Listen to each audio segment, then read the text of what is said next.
સહજાનંદ સ્વામી મહારાજની જય. આજની રવિ સભાનો શુભારંભ કરીએ. એના પહેલાં અહીંયા ભગવાનનું પૂજન અને પોથી શ્રીના પૂજન માટે આજની સભાના યજમાનો એમને આહુત કરીશ. તેઓ સત્વરે અહીંયા આવશે અને પૂજનમાં જોડાશે. ટીકુબેન પટેલ, ઓહાયો. સ્વાસ્થ્ય જલ્દી સારું થાય તે નિમિત્તે હસ્તે હિનાબેન સુરેન્દ્રભાઈ પટેલ, વિવેકભાઈ વિજયભાઈ મકવાણા, વિજયભાઈના પિતાશ્રી 12મી પુણ્યતિથિ નિમિત્તે તો આ બે યજમાનો થયા છે. પૂજનમાં અહીંયા જોડાજો. એમના પરિવારમાંથી કોઈ સદસ્ય હોય તો એ જોડાજો. કોઈ નહીં? અચ્છા, ક્લાસ લેવા ગયા. આવી જાવ એમના વતી. આ નવા ભાઈ દેખાય છે, આવો. નરેશભાઈ, જય સોમનારાયણ. જૂના છે?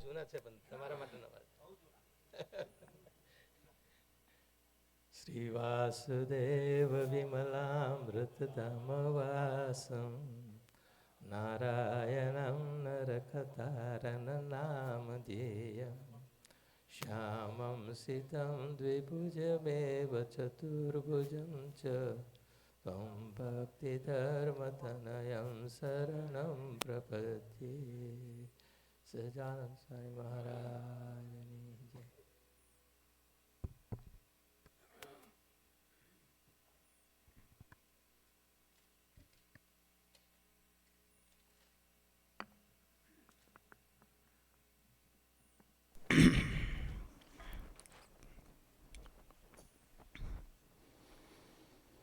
વર્ણિવેશરમણીયદર્શનમ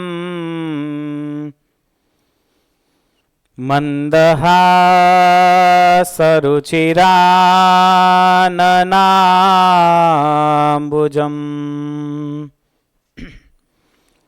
પૂજિतं સુરનરોત્તમૈર્મુદા ધર્મનંદનમહં વિચિંતયે.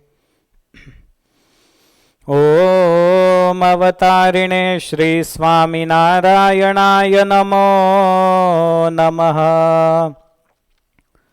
ઓમ શ્રી હરિકૃષ્ણાય નમો નમઃ. ઓમ શ્રી પૂર્ણપુરુષોત્તમાય નમો નમઃ. ઓમ શ્રી સહજાનંદ સ્વામિને નમો નમઃ. બોલો સ્વામિનારાયણ ભગવાન કી જય. શ્રી હરિકૃષ્ણ મહારાજ કી જય. શ્રી લક્ષ્મીનારાયણ દેવ કી જય. શ્રી રાધા કૃષ્ણ દેવ કી જય. શ્રી સિયાવર રામચંદ્ર ભગવાન. શ્રી સિદ્ધેશ્વર મહાદેવ કી જય. શ્રી વિઘ્ન વિનાયક દેવ કી જય. શ્રી કષ્ટભંજન દેવ કી જય.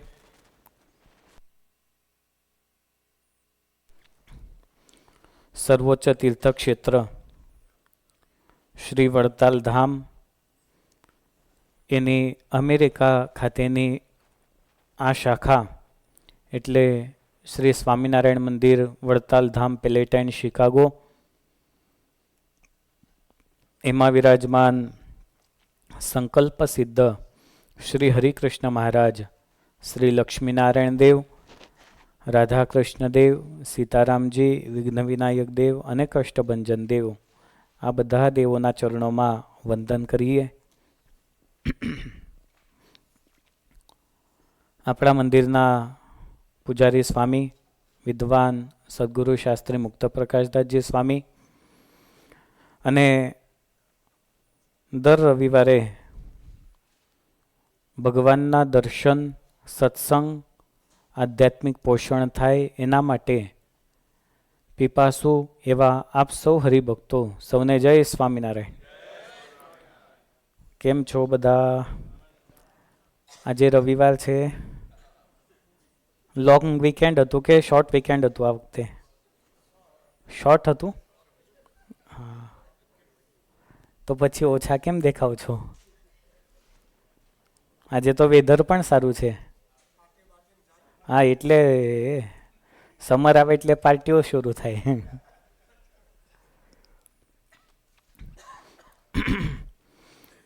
પણ ખરેખર તમે બધા આવો છો દર રવિવારે આવા દેશમાં આટલા દૂરથી આવવું, જવું, દર્શન કરવા, સત્સંગ કરવો, સંતો સાથે બેસવું, આ બધી કોઈ સામાન્ય વાત નથી. આ જો ભગવાનનો રાજીપો હોય તો આ સેજે સેજે થાય છે. ઘણી વખત પ્રેક્ટિકલી જો તમે વિચાર કરો તો ભગવાનની કૃપા સિવાય આ બિલકુલ શક્ય નથી. જેને ભગવાને ચોઈસ કર્યા છે એ જ ભગવાન પાસે આવી શકે. બાકી તો તમે જાણો છો કે આ કલ્ચરમાં સેટરડે અને સન્ડે શેના માટેનો હોય છે? છાશ પીવાનો હોય કે બીજા કંઈ પીવાનો હોય?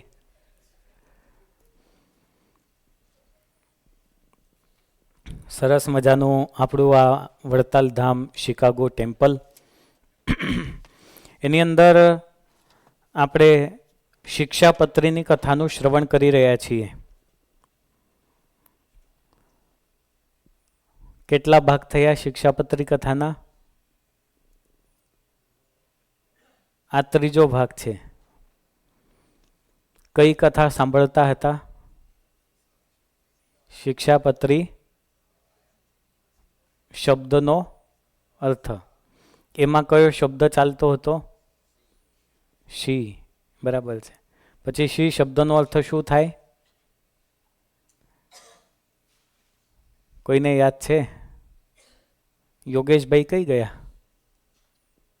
હા, શિથિલયંતી કર્માણી, એટલે જે કર્મોને શિથિલ કરે છે એને શું કહેવાય છે? શિક્ષાપત્રી કહેવાય છે.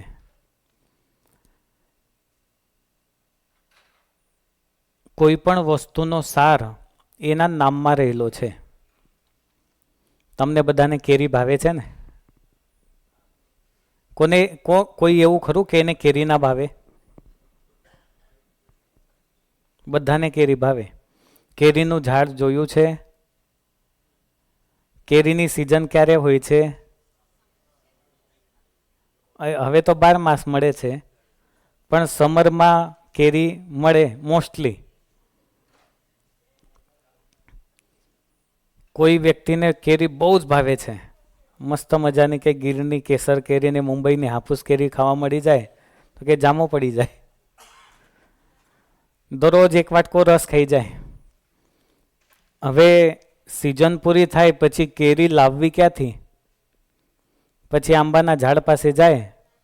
કેરી ના હોય તો આંબાના પાંદડા તોડીને એનો રસ બનાવીને ખાય ખરો? શું વાંધો છે? આંબાના ઝાડમાંથી તો કેરી આવે છે કે નહીં? એના પાંદડામાં ટેસ્ટ હોવો જોઈએ ને માસ્તર? નહીં હોતો? કેરીનો ટેસ્ટ કેવો હોય? મીઠો હોય કાં તો ખાટો હોય. તો પછી કેરીના ફ્રૂટમાં એ રસ આવે છે, એ ખાવાની આપણને ઈચ્છા થાય છે. તો ઝાડના પાંદડા નથી ખાતા, ઝાડની છાલ નથી ખાતા, ઝાડની ડાળખી નથી ખાતા. શું કામ નથી ખાતા? ભલે કેરીનું જ છે. એવું શેરડીનું લઈ લો. શેરડી ચબાવીને ખાય પણ કૂચો તો છેલ્લે, તો એ કૂચો શેરડીના રસને હાચવી રાખે છે. એને ફેંકી દેવાનો હોય કે સાચવી રાખવાનો હોય? કહેવાનું તાત્પર્ય એ છે કે કોઈક ને કોઈક વિસ્તૃત વસ્તુ, વ્યક્તિનું જીવન હોય કે કુદરતની કોઈ પણ વસ્તુ હોય, એ જીવનનો સાર ક્યાંક ને ક્યાંક રહેલો છે. માણસના જીવનનો સાર જો નામકરણ સંસ્કાર વખતે એના નામમાં રાખવામાં આવે તો એનું એવું જીવન પણ થાય છે. આજે શિક્ષાપત્રી એ શાસ્ત્રોનો સાર છે. ઘણા બધા શાસ્ત્રો એની અંદર સારરૂપ વર્ણન કરેલા છે. એ સાર પણ આપણે શિક્ષાપત્રીમાં જોઈ શકીએ છીએ. શિક્ષાપત્રી ખાલી આ 4 શબ્દમાં. આજે આ ત્રીજું સેશન છે કે શિક્ષાપત્રીના 4 શબ્દ, 4 વર્ણ, એમાં પ્રથમ વર્ણ એટલે શી, એના પર આપણે આજે ચર્ચા કરીશું. ગયા 2 સત્રમાં પણ આના વિશે સમજવાનો પ્રયાસ કરેલો હતો. હવે 1 કલાક આજનો 1 કલાક પાછો થશે.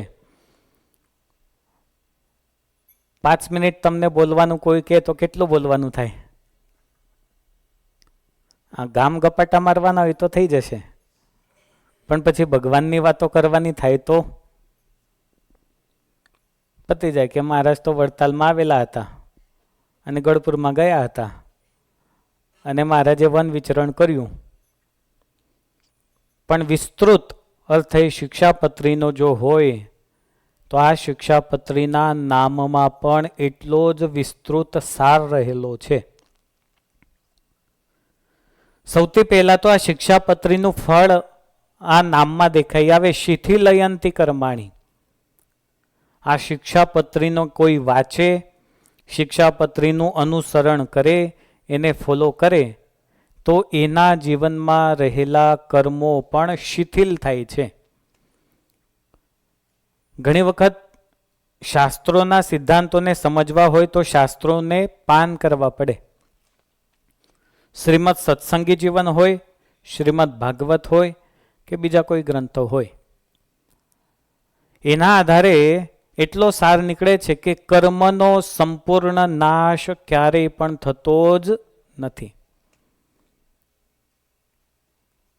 સત્સંગી જીવનમાં તો બહુ આનું વિસ્તૃત વર્ણન છે. 6ઠ્ઠા સ્કંદમાં ભાગવતમાં અજામિલની વાત આવે છે અને સદગુરુ મુક્તાનંદ સ્વામી વડોદરામાં શાસ્ત્રાર્થ કરવા માટે ગયા હતા. કોઈએ સત્સંગી જીવન વાંચ્યું છે આખું? નહીં વાંચ્યું કોઈએ? કોણે હાથ ઊંચો કર્યો? વાહ, બહુ સરસ. એમને તાળીઓથી વધાવો એક વખત. બાપા નહીં વાંચ્યું સત્સંગી જીવન? ઘરમાં મૂક્યું છે? સત્સંગી જીવનમાં છે કે સદગુરુ મુક્તાનંદ સ્વામી વડોદરામાં શાસ્ત્રાર્થ માટે ગયા અને 6ઠ્ઠા સ્કંધમાં અજામિલની વાત આવે છે. એ વાતનો ઉલ્લેખ થયો કે છેલ્લે આખું જીવન પાપ કર્યું અને એના દીકરા તરીકે નારાયણનું નામ લીધું ને વિષ્ણુના દૂતો લેવા માટે આવ્યા. હવે સપોઝ એને કેટલાય પરિવારને બરબાદ કર્યા હોય, કેટલાયની હત્યા કરી હોય, એક પરિવારનો કરતા હરતા હોય એની હત્યા થાય અને એના પરિવારમાં 10 જણા હોય, સમજાય છે ને? 10 જણા હોય તો એની હાય કોને લાગે? જે મારનાર હોય એને. તો પછી એક વખત નામ લીધું તો 10 જણાની હાય લાગી, એ પાપ શું થયું? એ પાપનું શું થાય? એ જે કર્મ છે એ સંપૂર્ણતયા નષ્ટ થતું નથી. જાગ્યા ત્યાંથી સવાર, આ કહેવત છે. તો જ્યારથી એને યોગ થાય સત્સંગનો, ત્યારથી એ જીવાત્માના શુભ કર્મનો પ્રારંભ થાય છે. પણ જેટલા બેક કર્મ છે એ તો કોઈને કોઈ રીતે એને ભોગવવા તો પડે જ છે. એની માત્રા ઓછી વધતી થઈ શકે છે ભજનથી. એટલે જે દ્રઢ કર્મ હોય એની માત્રા બહુ ઓછી થાય. એના માટે ગુજરાતીમાં એક બીજી કહેવત છે, શૂળીનું દુઃખ કાંટે મટાડે. જેને ફાંસીની આવવાની હોય ને એનું કાંટાથી દુઃખ મટી જાય. આ બધી કહેવતો એટલે પડી છે. તો કર્મ છે એ સમજવું એ પણ બહુ જરૂરી છે. કર્મ વિશે એ શિથિલ થાય છે, તો એના વિશે આપણે સમજતા હતા કે કર્તા અને કર્મ વચ્ચેનો સંબંધ કેવો હોય. તો ગીતામાં સૌથી પહેલા સાત્વિક કર્તા અને સાત્વિક કર્મ આ બંને વિશેની સમજ આપી છે. જેવો કર્તા એવું કર્મ. તમને એક ઉદાહરણ આપું તો સિવિલ એન્જિનિયરિંગ ભણેલો હોય એ આઈટીમાં ચાલે ખરો? અને આઈટીમાં ચાલ્યો હોય એ સિવિલમાં ચાલે ખરો? તમને બધાને કહી કે સાદું થઈ જાવ, કપડાં પહેરીને આવો, ચાલે ખરું? તો કર્તા અને કર્મ આ બંને વચ્ચેનો સંબંધ એવો છે. કર્મ કોણ કરે? કર્તા કરે. અને કર્તા હોય તો જ કર્મ થાય, એના સિવાય કર્મ થઈ શકતો નથી. આ ધરતી ઉપર જે જન્મ ધારણ કરે છે એને તરત જ કર્મનો યોગ લાગી જાય છે. જે જન્મે એ નાનું બાળક હોય, આપણે કહીએ કે એને શું કર્મ લાગે, પણ એને પણ કર્મ લાગે. હવે નાના બાળક હોય એને સહેજ પણ તમે એને મનગમતું ના આપો તો શું કરે? રડવાનો પ્રારંભ. કંઈક તો એને સમજાય છે કે આ કર્મ કરવાથી મને આ વસ્તુ પ્રાપ્ત થશે. તો એવું જન્મે ત્યારથી મૃત્યુ સુધી વ્યક્તિ કોઈને કોઈ રીતે કર્મની સાથે જોડાયેલો રહે છે. એટલે એને કર્તા કહેવાય છે. અને કર્મ એમાં પણ ગીતામાં ભગવાન શ્રી કૃષ્ણએ અર્જુનને કર્તા અને કર્મ વચ્ચેના સંબંધનો વિશેષ ઉલ્લેખ કરેલો છે, જેમાં સાત્વિક કર્તા અને સાત્વિક કર્મ એના વિશે આપણે સમજાતા કે જે મનુષ્ય ભૌતિક ગુણ સંસર્ગ રહિત અહંકારથી દૂર રહીને ધૈર્ય અને ઉત્સાહથી પોતાના કર્મ કરે છે અને સફળતા કે નિષ્ફળતામાં અવિચલિત રહે છે, તે સાત્વિક કર્તા કહેવાય છે. હવે સાત્વિક કર્મ એટલે જે કર્મ નિયત થયેલું છે આસક્તિ કે રાગથી દ્વેષ એ ફળની ઈચ્છા રાગ્યા વગર કરવામાં આવે તેને સાત્વિક કર્મ કહેવાય. ગયા વખતે એના માટે એક સંપ્રદાયનો પ્રસંગ મેં કહેલો. દેવડા ગામના હરક્ષા પટેલ, ગરીબ પરિસ્થિતિ, મહારાજને પોતે ઘરે ઇન્વાઇટ કર્યા. મહારાજે 300 રૂપિયાની દક્ષિણાની અપેક્ષા કરી. ઘરમાં સ્થિતિ નહોતી, પોતાનું બધું જ વેચી નાખ્યું ને આપ્યા. તમને કોઈ આવું કહે તો તમે શું કરો? મારું સેવિંગ જુદું, આટલું જુદું, આટલું જુદું. આપણે સહેજે એને ડિવાઈડ કરીએ છીએ. સાત્વિક કરતા આ છે કે જેને બધું જ વેચીને મહારાજને એ આપ્યું. એના પછી શું ફળ આવ્યું? એનું કર્મ કેવી રીતે કામ કરે છે? પછી તો મહારાજે દાળ મંગાવી, 300ના કેટલા કર્યા? 1200 કર્યા. પછી એનું જીવન કેવું થયું હશે? 1200 આવ્યા પછી અત્યંત સુખી મહારાજે એમને કર્યા. પહેલા પણ સુખી જ હતા, જ્યારે નહોતું ત્યારે પણ સુખી હતા, અને આવ્યા ત્યારે પણ ભૌતિક રીતે મહારાજે એમને સુખી કર્યા છે. તો આ પ્રમાણે સાત્વિક કર્તા અને કર્મ વચ્ચેનો સંબંધ હોય છે. હવે બીજો કયો ગુણ આવે છે? સત્વગુણ પછી રજોગુણ રહી ગયો વચ્ચે. રજોગુણ આવે વચ્ચે, બરાબર? તો રાજસિક કર્તા કહેવાય એને, અને રાજસિક કર્મ કહેવાય. બહુ અઘરું નથી પડતું ને? રાજસિક કર્તા અને રાજસિક કર્મ.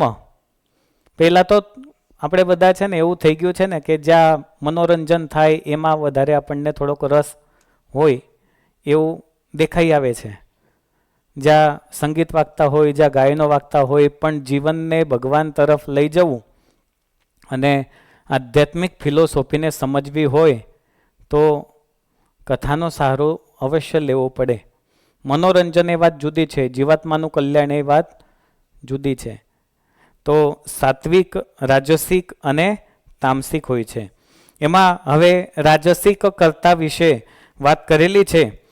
તો રાગી કર્મ ફલ પ્રેપસુર લબ્ધો હિંસાત્મકો શુચિ હર્ષ શોકાન્વિત કર્તા રાજસ પરિકીર્તિત, અર્થાત આમાં હવે કર્તાનું લક્ષણ કયું? કર્તા એટલે જે કર્મને કરે છે એ.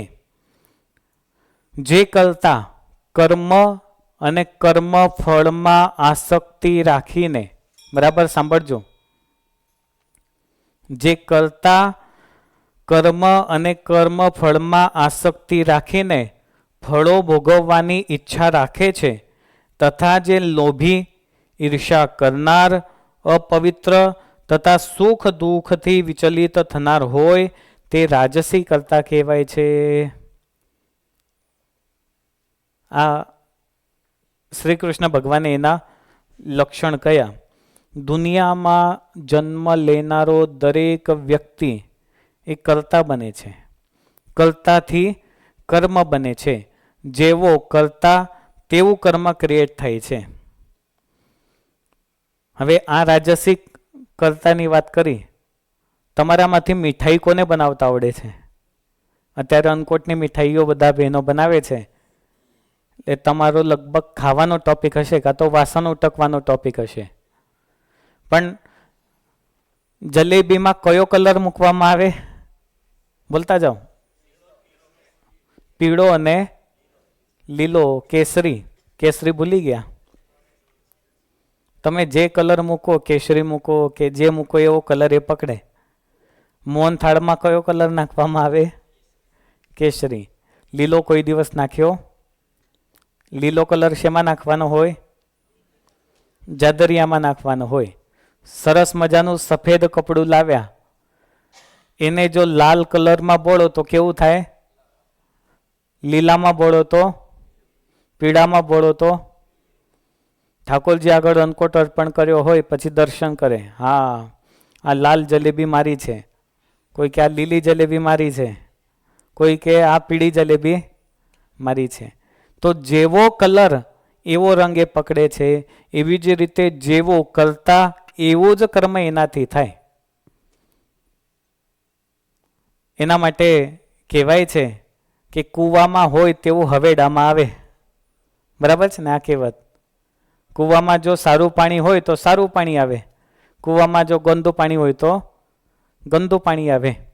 એમ જેવો કરતા જેવા એના સ્વભાવ એવું જ કર્મ એનાથી બનતું હોય છે. એટલે મહારાજે આ રાજસિક કરતા એ કેવો હોય એ બતાવવા માટે કાં તો એ રાજસિક કર્તાનું કર્મ એ શિથિલ થાય એના માટે આજ્ઞા કરી. ગામડામાં લોકો મંદિરમાં જાય, એ તમે બધા તો અહીંયા રહો છો એટલે બાય કાર આવો, પછી મંદિર ગામનું ગમે તે હોય, ઘરેથી નીકળે, રસ્તામાં એકાદું ગુલાબનું ઝાડ દેખાય એટલે ફૂલ સીધું તોડે કે ચાલ ને મંદિરે જવું છું ભગવાનને કામ આવશે. આવીને પાછું ક્યાં મૂકે? ભગવાન પાસે મૂકે. હવે મહારાજે શું આજ્ઞા કરી કે પૂછ્યા વિના લેવું જોઈએ નહીં. પછી બહુ ડાયો હોય, થોડોક વધારે ભણી ગયેલો હોય તો એ શું વિચાર કરે? અરે ભગવાન માટે તો લેવાનું છે, એમાં શું વાંધો છે? ભગવાન માટે ભલે લેવાનું થાય છતાં પણ એ જે કર્મ લાગે છે પૂછ્યા સિવાયનો એ ભગવાન માટે પણ લઈ જાય તો પણ એનો દોષ લાગે છે. તો કર્મ, કર્તા, કર્મ ફળ, આ ત્રણેયનો સંબંધ અહીંયા દેખાઈ આવે. ભલે ભગવાન માટે લઈ જવાનું હોય છતાં પણ એની પરમિશન લઈને એ જો ફૂલ લે તો એ ભગવાનને અર્પણ થાય. અથવા પોતાના ઘરે એ ફૂલનું ઝાડ કરે, ક્યાંકથી વેચાતું લે, કોઈને પૂછે તો એનું કર્મફળ એને સારું પ્રાપ્ત થાય, અન્યથા કર્મફળ જુદું થઈ જાય છે. માટે રાજસિક કર્તા અને કર્મની જ્યારે વાત આવે છે ત્યારે આ વાતનું અવશ્ય અનુસંધાન રાખવું જ પડે. હવે રાજસિક કર્મ એ કોને કહેવાય છે? કર્તા તો જોયું, પણ કર્મ કોને કહેવાય? યત્તુ કામેપ્સુના કર્મ સાહંકારેણ વા પુનઃ ક્રિયતે બહુલાયાસમ તદ્રાજ સમુદાહૃતમ. ગીતામાં કહ્યું, આપણે ધ્યાન આ બાજુ રાખવાનું, થોડોક ફિલોસોફિકલ ટોપિક છે એટલા માટે. એક પણ વાક્ય જો જતું રહે તો ઉપરથી જાય. એનો અર્થ શું થાય કે જે કાર્ય પોતાની ઈચ્છા તૃપ્તિ માટે મહાન પ્રયાસથી અને મિથ્યા અહંકારના ભાવથી કરાય છે તે રજોગુણી કર્મ કહેવાય છે. બહુ સરસ મજાની આમાં વાત કરી. પોતાની ઈચ્છા તૃપ્તિ અને મહાન પ્રયાસથી કરવામાં આવતું કર્મ મિથ્યા અહંકારના ભાવથી કરાય છે.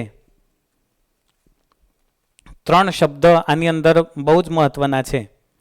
એક તો પોતાની ઈચ્છા તૃપ્તિ, બીજો એ કર્મનું ફળ ન મળવાનું હોય તો પણ એના માટે અતિશય મોટો પ્રયાસ કરે એ, અને મિથ્યા અહંકારના ભાવથી એવું જે કર્મ થાય એને રાજસિક કર્મ કહેવાય છે.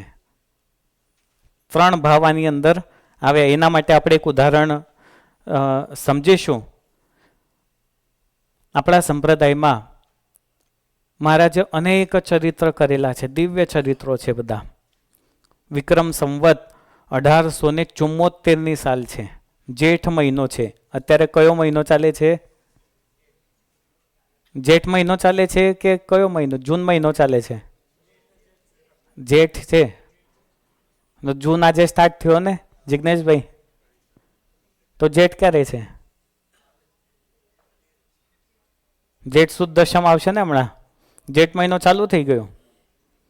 આ ગુજરાતી મહિનાઓ છે બધા. તો જેઠ માસ છે. જેઠ મહિનામાં શું હોય છે? વધારે ગરમી હોય છે, એટલે મહારાજને ચંદનના વાગા થાય. એવા સમયમાં મહારાજ વિચરણ કરતા કરતા ગઢપુરથી નીકળ્યા હતા અને ઉમરેઠ આવેલા છે મહારાજ. હવે ઉમરેઠ એ તો મિની કાશી કહેવાય. ઉમરેઠમાં મહારાજ અનેક ચરિત્રો કર્યા છે. અનાદિ મૂળ અક્ષર બ્રહ્મ, ઐશ્વર્ય સમ્રાટ સદગુરુવર્ય શ્રી ગોપાળાનંદ સ્વામી, એમને પોતાની કર્મભૂમિ એ વડતાલ, ઉમરેઠ, વડોદરા એને બનાવેલ છે. એ ઉમરેઠ મંદિરનો દસ્તાવેજ એ મહારાજના નામનો છે. આજે પણ એક જ મંદિર એવું છે કે મહારાજના નામનો દસ્તાવેજ હોય. તો એવા ઉમરેઠથી મહારાજ સામરખા પધાર્યા. સામરખાના કોણ છે? અહીંયા સામરખા ગામ છે, ચોકડી છે, બરાબર છે ને? આણંદની બાજુમાં છે. તો સામરખા મહારાજ આવ્યા. આણંદથી સામરખા કેટલું થાય? બહુ જ નજીક થાય. 2-4 કિલોમીટર હશે, 2-3 કિલોમીટર. આમાં સામરખાના કોઈ નથી? આણંદના કોણ છે? આણંદના કોઈ નથી. આજુબાજુના ગામમાં ખરા કોઈ? આ ખાનલીવાળા છે.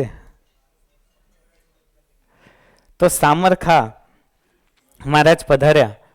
તો ત્યાં સભા કરીને મહારાજ બેઠા છે. સાથે કાઠિયાવાડથી બધા ભક્તો સંતો મહારાજની સાથે આવેલા છે. અને એ વખતે આણંદના હરિભક્તો મહારાજના દર્શન કરવા માટે આવ્યા. સભામાં હરિભક્તો બેઠા. સરસ મજાનો જ્ઞાનોપદેશ ચાલતો હતો. એ પૂર્ણ થયો અને પછી મહારાજે આણંદના હરિભક્તોને આગળ બોલાવ્યા, બેસાડ્યા છે. આણંદના હરિભક્તો કે મહારાજ એક કૃપા કરો, આપ અહીંયા પધાર્યા છો તો આણંદ બાજુમાં જ છે, તો આણંદમાં પણ આપ પધારો તો અમને સૌને લાભ મળે. મહારાજ કઈ બોલે એના પહેલા દરેક હરિભક્તોએ મહારાજને પ્રાર્થના કરી. હવે મહારાજ જેવા મહારાજ હોય, બાજુમાં આવતા હોય તો કોણ ઈચ્છા ન રાખે કે મહારાજ અમારા ગામમાં આવે. આણંદના હરિભક્તોએ મહારાજને અતિશય આવવા માટે આનંદથી બહુ વિનંતી કરી કે મહારાજ તમે પધારો. મહારાજે હરિભક્તો તરફ દ્રષ્ટિ કરી પણ મહારાજ મૌન રહ્યા, કશું બોલ્યા નહીં. થોડી વાર થઈ, પાછા મહારાજ એ બધા બાજુ જુએ. આ બધા મહારાજને કે મહારાજ અમે આપને વિનંતી કરીએ છીએ કે આપ આણંદમાં પધારો. મહારાજ મનમાં શું વિચારતા હશે કે આણંદ જેવું આણંદ, એની અંદર કેટલાક તેજોદ્વેષી મતપંથી એ મહારાજને આણંદમાં આવવા દેવા માટે ઈચ્છતા નહોતા. અને જો આણંદમાં આવે તો ઉગ્ર વિરોધ કરવા માટે પણ તૈયારી એમની હતી. મહારાજ કેવા છે? અંતર્યામી છે.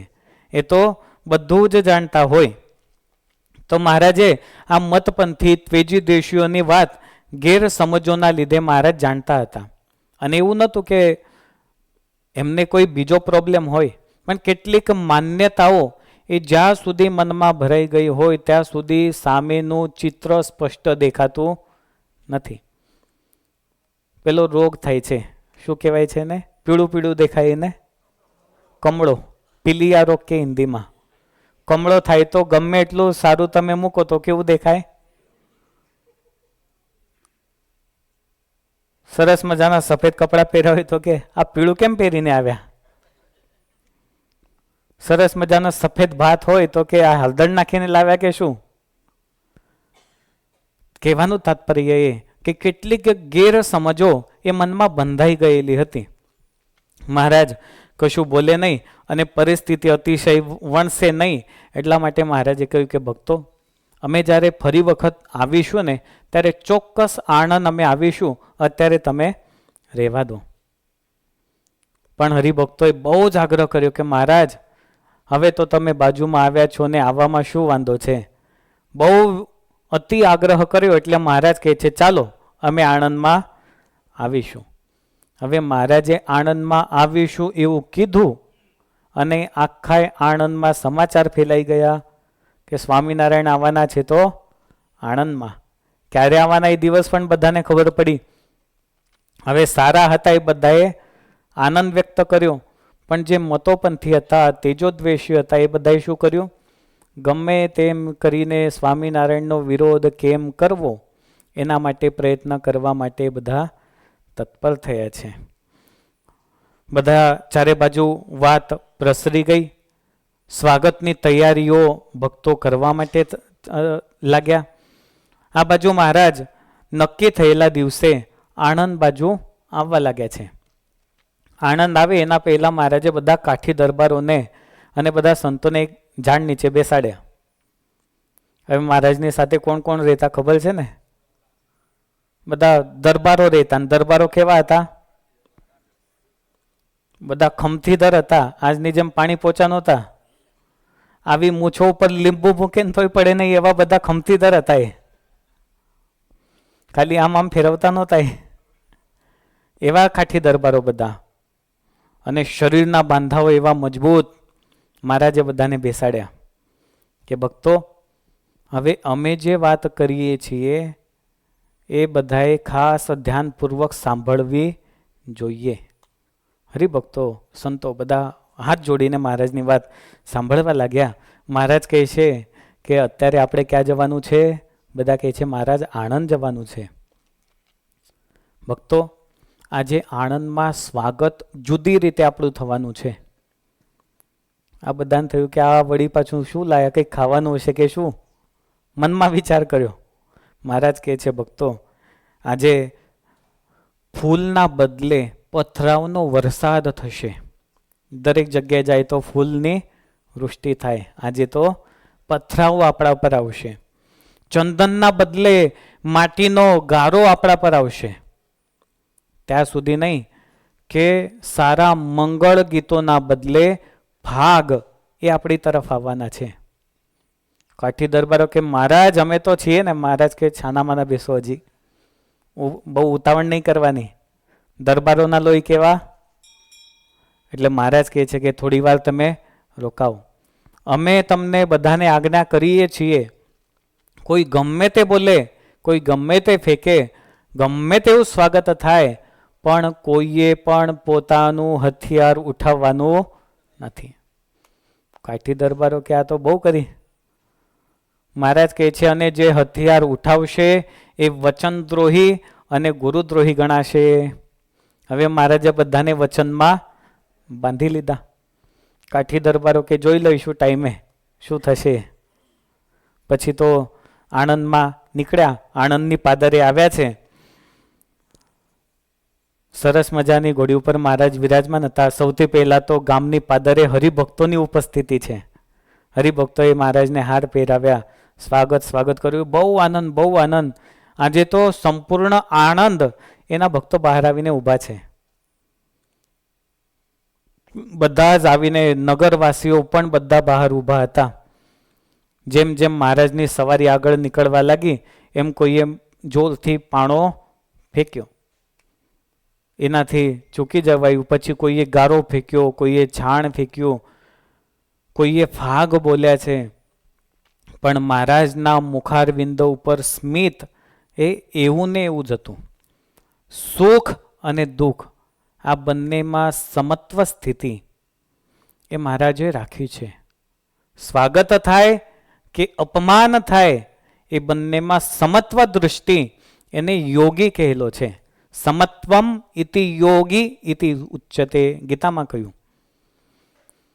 તો મહારાજે હાસ્યનો ભાવ રાખ્યો, પણ પોતાના ઈષ્ટદેવનું આવું હળાહળ અપમાન જ્યાં થાય ત્યાં ભક્તોથી સહન થાય ખરું?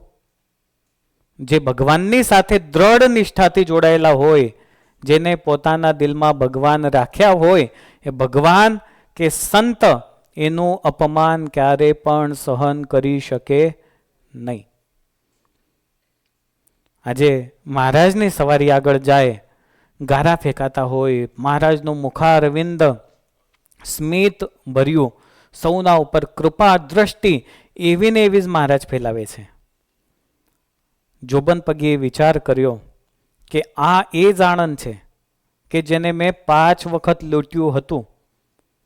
જે વખતે હું આવતો ત્યારે કોઈની તાકાત નહોતી કે ઘરની બહાર નીકળે, અને એ જ આણંદમાં આજે હું કંઈ કરી શકતો નથી.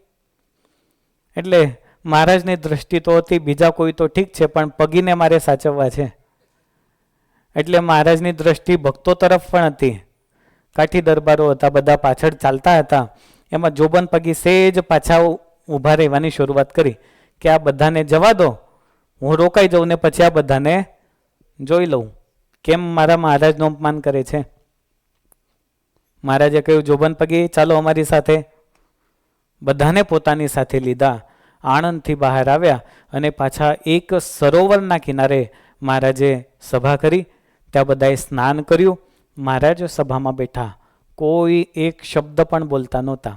અપમાન થાય કોઈનું પછી કોઈ બોલે, અને જો સન્માન થયું હોય તો.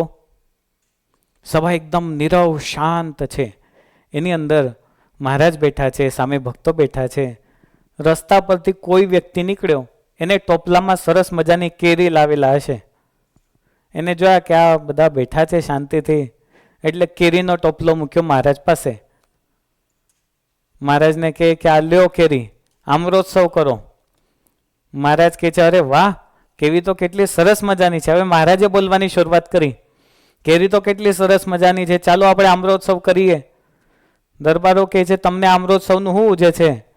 આ તમારું આટલું બધું અપમાન થયું, અમે કેમ પી ગયા?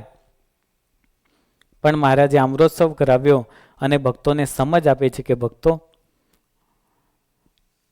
ત્યાં જે કઈ પરિસ્થિતિ થઈ એ પરિસ્થિતિ એમના જીવનમાં પરિવર્તન લાવવા માટેની હતી. એ સમય ભક્તો જુદો હતો, આજનો સમય જુદો છે. ક્ષમા તેને જ કરાય કે જેને ક્ષમાનું મૂલ્ય હોય. ઘણા બધાના જીવનમાં એવું હોય કે વારંવાર ભૂલ ઉપર ભૂલ કરે અને ભગવાન પાસે આવીને કે માફ કરજો, આપ તો દયાના સાગર છો, આપ તો કરુણાના સાગર છો, આપ તો ક્ષમાનિધિ છો. પણ ભૂલનું મહત્વ જેને સમજાયું હોય, એક વખત ભૂલ કરી હોય, એ જ ભૂલનું પુનરાવર્તન કરે તો એની ક્ષમા ગણાતી, એક ક્ષંતવ્ય નથી ગણાતો. રસ્તામાં જતા હોય અને ભૂલથી સાપની પૂંછડી ઉપર પગ પડી જાય તો એ સાપ શું કરે? વિચાર કરે કે ના, આ તો બહુ પૈસાવાળો છે, આ તો કોઈ હોદ્દાદાર છે, આનો પગ મારા પર પડ્યો તો આને મારાથી દંશ દેવાય, એ વિચાર ના કરે. ક્ષમાનું મૂલ્ય એ બહુ મહત્વનું છે. ક્ષમાનું મૂલ્ય જે સમજતો હોય એ જ ક્ષંતવ્ય છે ને એને જ ક્ષમા કરી શકાય. મહારાજ અંતર્યામી છે, આ બધાના હૃદયનો ભાવ અવશ્ય બદલાશે એવું મહારાજ સમજેલા, અને એટલા માટે પ્રતિકાર કોઈને કરવા દીધો નહીં. અને સંપ્રદાયના ઇતિહાસમાં કહેવાય છે કે એ જ આણંદમાં જેમને વિરોધ કરેલો એ જ મહારાજના સૌ હરિભક્તો પાછા થયા છે. કહેવાનું તાત્પર્ય એ કે આ પરિસ્થિતિ જીવનમાં રાજસિક ગુણો જેવી થાય, અહંકારના ભાવથી, પ્રયત્નથી, ઈચ્છા પૂર્તિ માટે ક્રિએટ થયેલી પરિસ્થિતિ એને રાજસિક કર્મ કહેવાય છે. આ રાજસિક કર્મનું ફળ એ ક્યારે સારું કદાચ ના હોઈ શકે, પણ આવું કર્મ થયા પછી એ જો ભગવાનના શરણાગત થાય તો એના ફળમાં અવશ્ય બદલાવ થઈ શકે. જેમ કે આણંદમાં એ બધા છેલ્લે મહારાજના શરણાગત થયા. હવે કદાચ એક પ્રશ્ન થવો જોઈએ, હજી થોડાક ઊંડાણમાં જઈએ, કે રજોગુણ હોય તો જ ક્રિએટિવિટી થાય. 3 ગુણની વાત કહેલી છે. જેને વચનામૃતનો અભ્યાસ હોય અને જે વાસ્તવમાં સાચા હરિભક્તો હોય એને સમજ આવશે. બાકી હરિભક્તો તો ઘણા કહેવાય પણ વચનામૃત શિક્ષાપત્ર કંઈ વાંચવાનું આવતું નથી. રજોગુણ એ ક્રિએટિવિટી સર્જે છે. સાત્વગુણ છે એ શું છે? ન્યુટ્રલ છે. રજોગુણ છે ક્રિએટિવિટી કરે છે અને તમોગુણ ડિસ્ટ્રોય કરે છે. રજોગુણ હોય તો ક્રિએટિવિટી થાય. આપણે એવો વિચાર કરીએ કે જો રજોગુણી કર્મ ના કરીએ તો ક્રિએટિવિટીનો બાદ થાય. એ જો ના થાય તો શું થાય? એક તો રજોગુણમાં ઈચ્છા, ક્રિયાશીલતા, લોભ, અહંકાર, દ્વેષ, ક્રોધ આ બધા એના કાર્યો છે. ભગવાન જ્યારે સૃષ્ટિનું નિર્માણ કરે છે, વચનામૃતમાં છે ખગોળ ભૂગોળમાં, કે અહંકારની સાથે જ્યારે 3 ગુણ જોડાય ત્યારે સાત્વિક અહંકાર, રાજસ અહંકાર અને તામસ અહંકાર, એનાથી ઇન્દ્રિયોના જુદા જુદા નિર્માણ થાય છે અને પછી આ જગતનું સર્જન થાય છે. પ્રોસેસ તો બહુ લાંબી પણ ટૂંકમાં કહી તો રજોગુણ ન હોય તો ધંધો થાય નહીં. જો રજોગુણ ન હોય તો બિઝનેસ પણ થાય. તમારે બિઝનેસમાં શું કરવાનું હોય? આજે $100 કમાયા તો કાલે 500, બીજા વર્ષે ડબલ, એવી અપેક્ષા રહેતી હોય. ક્રિએટિવિટી રજોગુણથી આવે છે. તો રજોગુણ ન હોય તો બિઝનેસ પણ ન થાય, સ્ટડી પણ ન થાય. નાના બાળકો એ વિચાર કરે કે મને આટલા પર્સેન્ટેજ આવ્યા, હવે આવતા વર્ષે તો નંબર 1 લાવી દેવાનું છે રિઝલ્ટ. ક્રિએટિવિટી રજોગુણથી આવે છે. તો બધું નિર્માણ, વિચારો, ક્રિએટિવ આ બધું રજોગુણથી આવે છે. તો હવે આ જીવનને રજોગુણથી મુક્ત અને મેનેજ કેવી રીતે કરવું આ એક પ્રશ્ન થાય. રજોગુણી કર્મ ન કરવું એવું કહ્યું, પણ રજોગુણ હોય તો આ બધું થાય અને ન હોય તો ભગવાનની સાથે જોડાય. તો હવે જીવનને મેનેજ કેમ કરવું? એના માટે સૌથી પહેલાં તો નિષ્કામ કર્મયોગ એવો એનો પહેલો એક ઉત્તર છે. ભગવાન શ્રી કૃષ્ણ એમને અર્જુનને રણ પ્રદેશમાં, રણભૂમિમાં જ્યારે યુદ્ધ થવાનું હતું ત્યારે ગીતાજીનો ઉપદેશ આપ્યો. અર્જુન યુદ્ધ કરવા માટે ઈચ્છે છે. કૌરવ અને પાંડવ આ બંનેમાં ઘર્ષણ, પાંડવોનું વારંવાર અપમાનનો બદલો લેવા માટે મહાભારતનું યુદ્ધની પરિસ્થિતિ નિર્માણ થયેલી છે અને અર્જુન હવે યુદ્ધ કરવા માટે ના પાડે છે. ગીતાજીના પહેલા અધ્યાયમાં મહાભારતમાં એનું સરસ વર્ણન છે. શા માટે ના પાડી એને? તો આ તો બધા મારા કાકા, મામા, બધા મારા સગા સંબંધ, મારા ભાઈઓ છે આ બધા, આની સાથે મારે યુદ્ધ કરાય? આચાર્યાન માતુલાન ભ્રાતૃન પિતૃન શ્વસુન મહાસુરાન, આવું એની અંદર કહ્યું કે આ બધા તો મારા જ છે, આ બધાને મારે મારવાના. બીજું કારણ આપ્યું કે જો અનેક સૈનિકોનું આ યુદ્ધમાં મૃત્યુ થશે તો એમના પરિવારનું શું? એ સ્ત્રીઓ વિધવા થાય તો એનું શું? કુલક્ષય પ્રણશ્યંતિ કુલધર્મા સનાતનાય. જો સ્ત્રીઓ એ પતિથી રહિત થાય તો કુલ ધર્મ બધા ભ્રષ્ટ થાય. આવા અનેક કારણો આપ્યા અને ત્યારે ભગવાન શ્રી કૃષ્ણએ એને સંપૂર્ણ ગીતાજીનો ઉપદેશ આપ્યો અને એની અંદર કર્મયોગ સમજાવ્યો. કેવો? કર્મણ્યેવાધિકારસ્તે મા ફલેષુ કદાચ ન. તારો ફક્ત ને ફક્ત કર્મમાં જ અધિકાર છે, કર્મના ફળમાં નહીં. માટે કર્મ કરતા રહેવું જોઈએ. ફળની અપેક્ષા તો ભગવાનની પાસેથી પણ રખાય.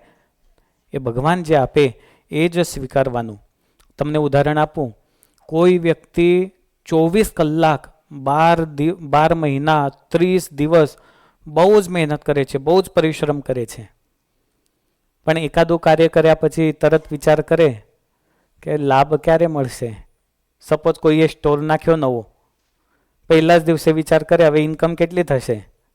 વારંવાર લાભનો વિચાર કરે, લાભ મળશે કે નહીં મળે, ક્યારે મળશે. વારંવાર આવું ચિંતન લાભનું, એને રજોગુણ કહેવાય છે. કર્મ કર્યા પછી આવું ચિંતન કરાય નહીં. ઘણી વખત એવું કહેવામાં આવે કે તમે ભગવાનને કંઈક અર્પણ કરો તો તમને કંઈક સારું જીવનમાં પ્રાપ્ત થાય, તમારું દુઃખ દૂર થઈ જાય. આવું સાંભળીને પછી પેલો ભાઈ આવે અને ભગવાનને કંઈક અર્પણ કરે, પણ ભાવ છે, એક મનમાં કામના છે એટલા માટે અર્પણ કરે છે, તો કદાચ એનું ફળ મળે કે ન પણ મળે. પણ નિષ્કામ ભાવથી કરેલું કર્મ હોય તો એનું કર્મ ફળ પણ તરત મળે છે.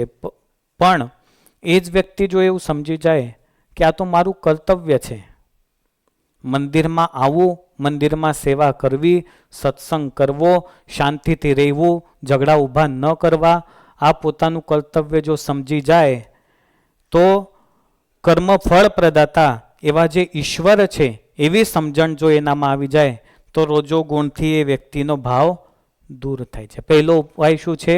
નિષ્કામ કર્મ શુદ્ધિ. બીજો ઉપાય છે સત્સંગ અને આત્મચિંતન. આ બહુ જ મહત્વનો એક ઉપાય છે. સત્સંગનો મહિમા તો આપણે બધા સમજીએ છીએ, તો જ અહીંયા દર રવિવારે અવાઈને બેસાય, નહીં તો અવાય આવી શકાતું નથી. સત્સંગી સાધક માટે સૌથી મહત્વનો કોઈ સાધન હોય તો આત્મચિંતન છે. આત્મચિંતન એટલે શું? બોલો, આત્મચિંતન એટલે શું?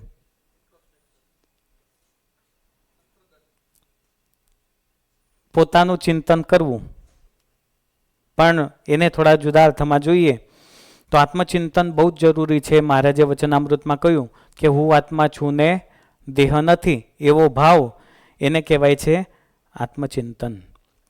અથવા કરેલ કર્મ કે ભવિષ્યમાં કરનાર કોઈ સારું કે ખરાબ કર્મ, એના પ્રત્યેનો જે ભાવ, એના પ્રત્યેનો જે વિચાર, એને શું કહેવાય છે?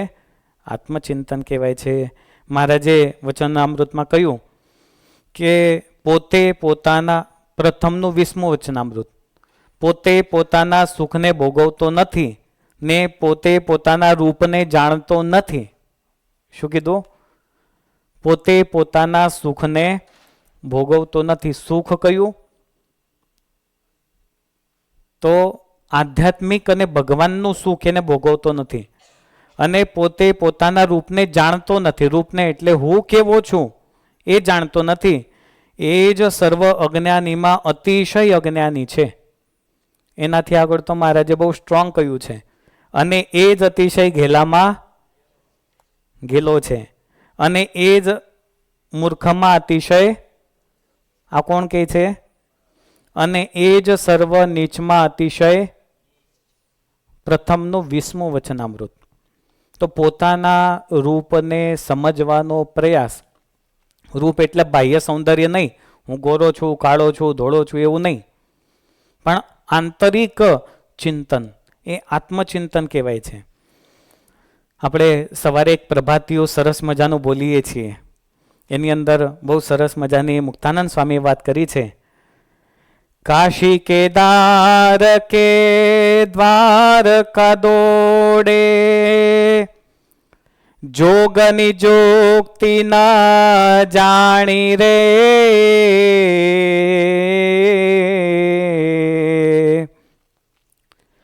ફેરા ફરીને પાછો ઘરનો ઘરમાં, ગોધો જોડાનો જેમ ધાણી રે. ધાણી કે ઘાણી? હા, ઘાણી રે. સરસ મજાની વાત. પેલું જોયું છે ગોધો જોડાનો જેમાં ઘાણી રે. શું હોય છે સ્વામીજી? તેલ કાઢવાનું હોય ને, ઘાણી. ઘાણીનો બળદ કહેવાય છે. આ બધાએ તો નહીં જોયું હોય. અંકિત જોયું છે ઘાણીનો બળદ? ક્યારેક છે ને યુટ્યુબમાં નાખવાનું ઘાણીનો બળદ એટલે શું, એટલે આવશે. જૂના જમાનામાં તેલ કાઢતા ને, તેલ. આ તમને કહું છોકરાઓને, હવે અમે પણ જોયું નથી પણ અમે સમજ્યા છીએ મોટા સંતો પાસેથી. તમે બધાય જોઈએ છે ઘાણી? સુભાષભાઈ જોઈ છે ઘાણી? એવું છે? તો હવે ઘાણી હોય એની વચ્ચે કંઈ પણ જેનું તેલ કાઢવાનું છે ને બીજ મૂકવામાં આવે. ધારો કે શિંગદાણા, પછી એના વચ્ચે કંઈક મૂકવામાં આવે લાકડાનું, ચારે બાજુથી બળદને, એટલે પેલું દબાઈ પ્રેસ થાય ને વચ્ચેથી તેલ નીકળે, એને કહેવાય ઘાણીનો બળદ. એ ગમે તેટલું ફરે પણ ત્યાંની ત્યાં પાછો આવીને ઊભો રહે.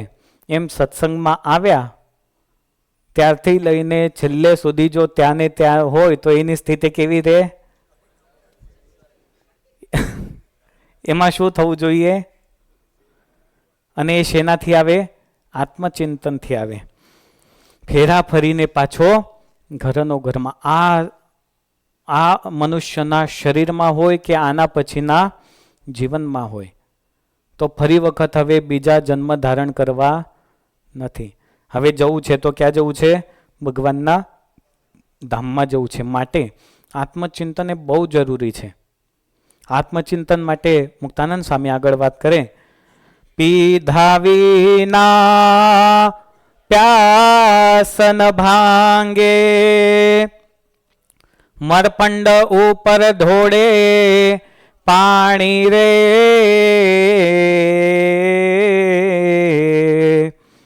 મુક્તાનંદ મોહન સંગ મળતા, મુક્તાનંદ મોહન સંગ મળતા, મોજય મૂલખ માણી રે. સ્વામિનારાયણનું સ્મરણ કરતા, પીધા વિના પ્યાસન ભાંગે, મરપંડ ઉપર ઢોળે પાણી રે. જો સત્સંગનો રસ ચાખ્યો છે, ભગવાનની મૂર્તિનો રસ ચાખ્યો છે, ભગવાનના મહામંત્રનો રસ ચખાયો છે, તો જ પ્યાસ ભાંગે. પીધા વિના પ્યાસ ન ભાંગે. નહીં તો પથરા ઉપર પાણી મૂકો કે ડેડ બોડી ઉપર પાણી મૂકો, એની તરસ ક્યારેય પણ છીપાતી નથી. માણસ હોય તો તરસ લાગે પણ ડેડ બોડીને પાણી આપો તો પીવે ખરી? નથી પીતી. એવું જીવનમાં ન થાય એટલા માટે આત્મચિંતન એ બહુ જ જરૂરી છે. સાધક માટેનો સૌથી મહત્વનો ટોપિક છે. એના માટે નામાનું વચનામૃત મહારાજે કહેલું છે.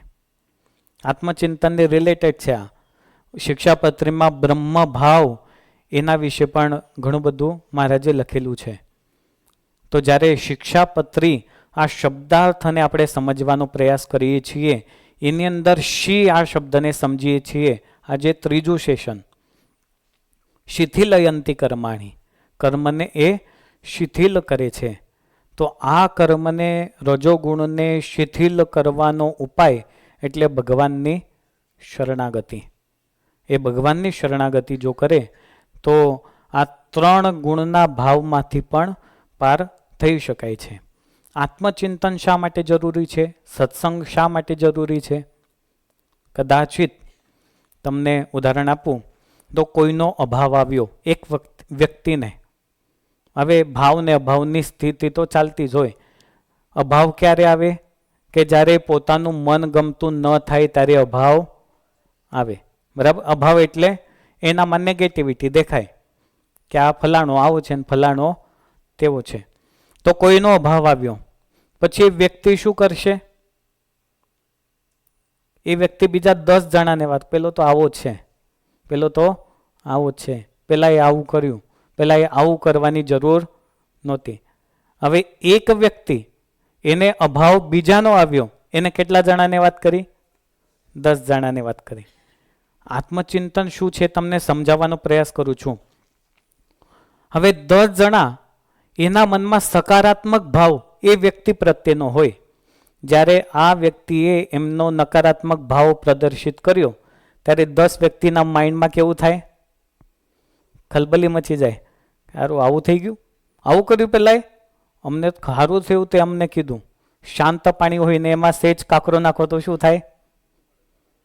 વમળો સર્જાય. એમ 10 જણાના માઇન્ડ એકદમ સકારાત્મક હતા. એક નકારાત્મક વિચાર બીજાએ પ્રેર્યો એટલે બધાના માઇન્ડ પણ કેવા થયા? અભાવવાળા થયા, નકારાત્મક થયા. તો એક વ્યક્તિના લીધે બીજા 10 જણા નકારાત્મક ભાવથી પ્રભાવિત થયા તો કદાચિત એવા વ્યક્તિ આધ્યાત્મિકતાથી દૂર થઈ જવાની 100% સંભાવના રહે. જે વ્યક્તિને અભાવ આવ્યો એ વ્યક્તિએ જો એવો વિચાર કર્યો હોત કે મને આ શા માટે અભાવ આવ્યો. મહારાજે પ્રથમના 7મા વચનામૃતમાં ભાવ અભાવની વાત કરી, વિવેકીને અવિવેકીની વાત કરી. પોતાનામાં દોષ જુએ ને બીજામાં ગુણ જુએ એને શું કહ્યું મહારાજે? વિવેકી કહ્યો. તો વિવેકી એ જ હોય, એક જ વિચારીને આવ્યો તો કેટલા બધાના નુકસાન થયા. એક તો પોતાનું કર્યું, બીજા 10 જણાના માઇન્ડ ફેરવી નાખ્યા, અને પાછો ભગવાનનો દોષી તો કોણ બન્યો? એ વ્યક્તિ જ બન્યો. એટલે જેનો અભાવ આવ્યો તેનું તો થયું જ, પોતાનું પણ કર્યું અને બીજાનું પણ કર્યું. આવું ન થાય એટલા માટે કોઈ પણ જ્યારે નકારાત્મક વિચાર મનમાં આવે ત્યારે આત્મચિંતન એ અતિશય જરૂરી બની જાય છે. આત્મચિંતન કોઈ પણ કાર્ય કે અકાર્ય કરતી વખતે પહેલેથી જ આ કરવું કે ના કરવું, આનું ફળ શું, એવો વિચાર એ આત્મચિંતનને રિલેટેડ છે. ચાહે બિઝનેસ હોય, તમે સ્ટોર શરૂ કરવાના હો તો કેટલો બધો વિચાર કરો. આ એરિયા કેવો રહેશે, એરિયામાં આજુબાજુ કોણ છે, આવશે કે નહીં આવે. જંગલમાં કોઈએ સ્ટોર શરૂ કર્યો ક્યારેય પણ? શું કામ નથી શરૂ કરતા? બહુ જગ્યા છે, સસ્તી મળી જાય છે. શું કામ સારા પ્લેસમાં જગ્યા ગોતી, ડાઉનટાઉન જેવા? તો એટલો બધો વિચાર જ્યારે આપણે ભૌતિક ક્ષેત્ર માટે કરીએ છીએ ત્યારે આંતરિક ક્ષેત્ર આધ્યાત્મિક શક્તિને જાગૃત કરવા માટે પણ આત્મચિંતન એ બહુ જ જરૂરી બની જાય છે. તો રજોગુણયુક્ત કર્મ અને રજોગુણયુક્ત કરતા આ બંનેનો ભાવ એ આપણે અહીંયા સમજ્યા. સાત્વિક કરતા સાત્વિક કર્મ એનો ભાવ પણ સમજ્યા. હવે નેક્સ્ટ સત્રમાં આપણે આગળની કથાનું શ્રવણ કરીશું. અત્યારે સભામાં પૂજ્ય નિર્ભયચરણ સ્વામી અને એમની સાથે પૂજ્ય સ્વામીજીનું આગમન થયું છે. આપણે તાળીઓથી પૂજ્ય સંતોને વધાવીશું. ભગવત નામ સ્મરણ સહ અહીંયા કથાની વિરામ. જય સ્વામિનારાયણ.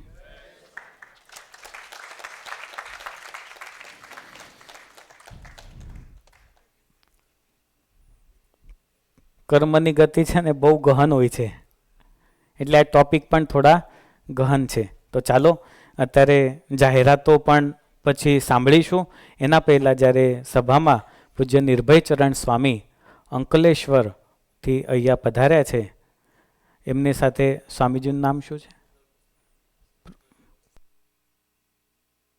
પ્રગલ્ભ સ્વામી. તેઓ પણ જ્યારે અહીંયા પધાર્યા હોય, સમર આવે એટલે વારંવાર સંતોનું આગમન અહીંયા થતું હોય, આપણને આશીર્વચન આપતા હોય છે. પૂજ્ય નિર્ભયચરણ સ્વામીની સભામાં ઉપસ્થિતિ છે. તો સ્વામીના ચરણોમાં વિનંતી કરીએ, સૌ હરિભક્તોને રોડા રોડા આશીર્વાદ આપશો. પૂજ્ય નિર્ભયચરણ સ્વામી.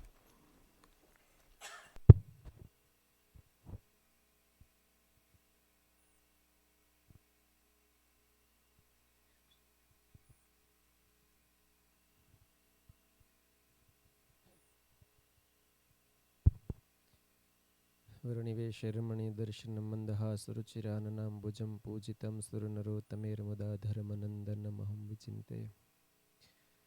बोलो स्वामिनारायण भगवाननी, हरिकृष्ण महाराजनी, लक्ष्मीनारायण देवनी. મંદિરને વિશે વિરાજમાન વાલા વાલા ભગવાન સ્વામિનારાયણ,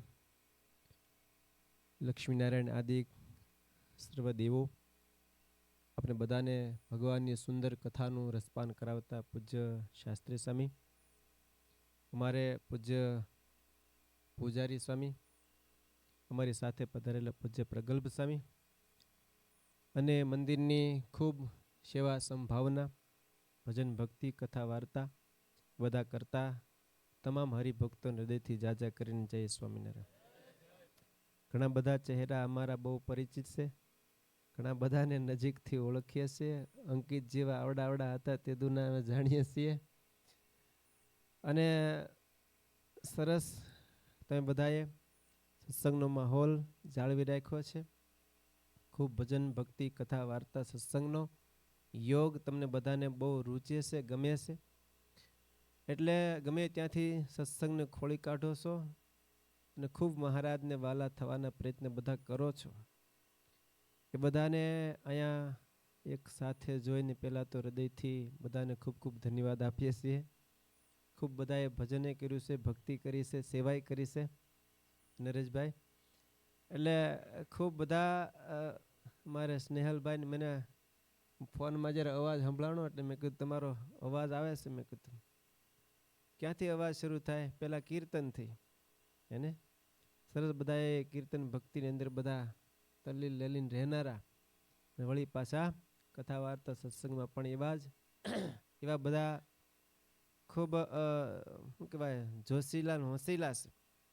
અને કોઈ કાર્ય શિકાગોમાં કરવું હોય તો ઇટ ઇઝ ઇમ્પોસિબલ એવું ન કહે, પોસિબલ જે તમે ધારો એ કરશો. સ્વામી અમે અહીંયા 12 કલાકની એક વખત જનમંગલની ધૂન કરી હતી. પૂછવા બધાને જનમંગલની ધૂન નહીતર ક્યાંય થાય? અઘરી પડે. પણ આ બધાને રાખ્યો આગ્રહ હતો કે કરશો ને 12 કલાક સુધી એક જરા જનમંગલ ગાયને આ સ્નેહલભાઈ બધા એમાં સુર પુરાવનારા છે. એટલે અહીંયા જે ધારીએ એ થાય. અને ભગવાનનું સાનિધ્ય છે, ભગવાનની ઉપસ્થિતિમાં તો હકીકત છે ભગવાન સત્ય સંકલ્પ છે.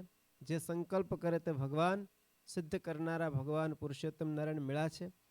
અને ભગવાનની સાથે રાખીને જે તમે ગ્રહસ્થ હો અને જો કાર્ય કરતા હો, એ જો કાર્ય પૂરા કરતા થતા હોય ને ભગવાન કરતા હોય તો સંતો જ્યારે ભગવાનને આગળ રાખીને કાર્ય આરંભે તો કેમ પૂરા ન થાય? કયો એને થાય છે, જેને આપણે બધા સાક્ષી છીએ.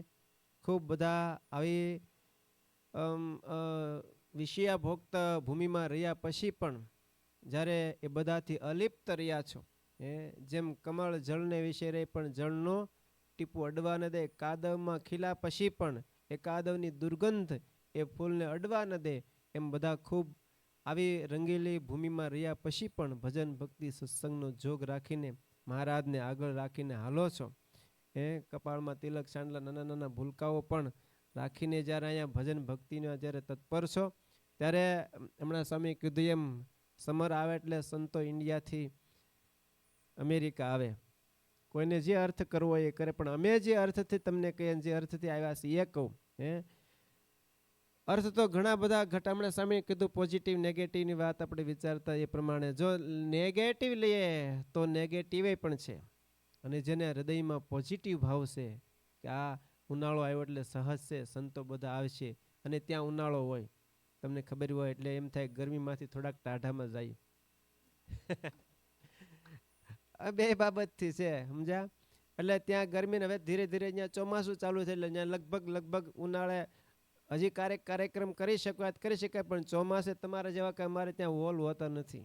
અમારા બધા મંદિરો ખુલ્લા હોય છે એટલે ત્યાં કોઈ કથા કે પારાયણ કે સભા કરી વરસાદના સમયમાં તમે બધા જાણો. તમે કાંઈ અહીંયા જન્માશો એટલે અહીંયા નથી, ત્યાં ખબર નથી એવું નથી, પણ તમે બધા જાણો છો કે અહીંયા ચોમાસામાં લગભગ સંતોના કાર્યક્રમો પૂરા થઈ ગયા હોય ને કદાચ કોઈ કહેતા હોય તો કે ભાઈ કા દિવાળી પછી રાખો કે ઉનાળામાં રાખો, ચોમાસે નો મજા આવે, માંડવા નાખવાનો હોય કંઈ ઉલાળીને હેઠા નાખે ખબર ન પડે. એના કરતાં તમે બધા ચોમાસે ભજન કરજો, અમે જઈએ અમેરિકા એમ. તો એવા સમયની અંદર જ્યારે અહીંયા સહજ છે અને એટલા માટે આવે છે કે તમે બધા અહીંયા આવ્યા છો. કયો તમે બધા અહીં ન આવ્યા તો અમે અહીંયા આવ્યા હોત? આ દેશની હું ભૂમિકા અમને ગમે છે, રૂચે છે એટલે મેં અહીંયા આવી છું. તમે બધા અહીંયા આવ્યા છો એટલે મહારાજે કીધું ને સત્સંગ રખાવા સારું ત્યાગી સંતો. નહીતર તો મહારાજ કે જંગલમાં શોભે. ક્યાં શોભે? પણ એનો ત્યાગ મહારાજ કે મોળો પડાવીને સમાજમાં રાખ્યા, વસ્તીમાં રાખ્યા. કદાચ મહારાજ કે ત્યાગ વૈરાગ્યમાં ઓછું હશે તો હાલશે, પણ મહારાજ કે ઉપાસના રખાવી જરૂરી છે. અને ઉપાસના માત્ર મંદિરથી નહીં થાય, એની ઉપાસના સમજાવનારા આવા સંતોની આવશ્યકતા છે ભક્તો. મૂર્તિ તો કદાચ મૂકી દીધી, પણ એની ઓળખાણ, એની પરખ કોણ આપશે? સાધુ વિના કોણ સમજાવે? કયો હે? સાધુ વિના કોણ દાખલો કરે? It is impossible. સાધુ વિના સંભવ નથી. તમે તમારા હૃદયમાં, હમણાં સ્વામી કીધું એમ, આત્મચિંતનમાં એક વિષય મૂકજો, કે એક વિચાર કરજો કે જો આ સાધુ ન હોત તો આ બધું કોણ સમજાવત? ઘણા બધા સંપ્રદાયો છે અને બહુ શુદ્ધ ને સારા પણ છે, પણ જેમાં સાધુ નથી એ સંપ્રદાય તમે જોજો ધીરે ધીરે ધીરે ધીરે ક્ષીણ થતા વાર ન લાગે. તો આજ આપણા બધા માટે બહુ મોટી વાત છે. સાધુ આવશે, સંતો રહેશે તો બધું આપણું જે કાર્ય, મહારાજ કહેતા કે અમારે તો કરોડો મનવારો ભરી જાવી છે, ને આ રીત મહારાજ કે એવી છે, નોતી દીઠે નોતી સાંભળી રે, હે પ્રગટાવે એવી પુનિત રે પુરુષોત્તમ પ્રગટી રે, બંધ કીધા બીજા બારણા રે, હવે તે કીધી અક્ષર વાટ રે પુરુષોત્તમ પ્રગટી રે. મહારાજ કે અમે જે અર્થે આવ્યા છીએ એ કાર્ય તો સરશે જો આવા સાધુ હશે તો. એટલે મહારાજ અક્ષરધામમાંથી લઈ આવ્યા સંતોને, હાલો તમારા વિના કામ નહીં સરે. ગોપાળાનંદ સ્વામી જે મહામુક્તો મહારાજને કીધું, મહારાજ અમારે શું આવશ્યકતા? મહારાજ કે તમારે જરૂર છે.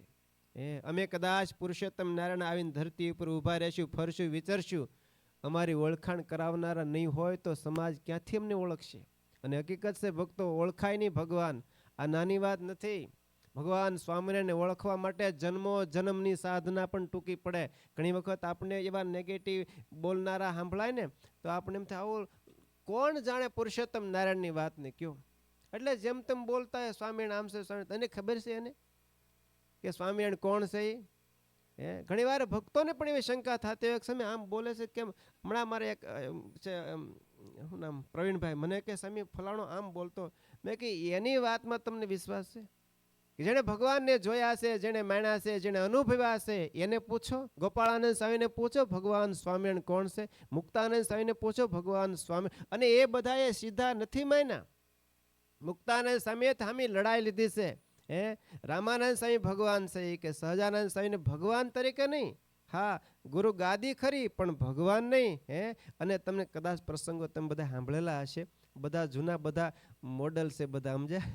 એટલે બધાને ખ્યાલ હશે, એવું નથી કે હું તમને ખબર નથી ને કહું છું એમ.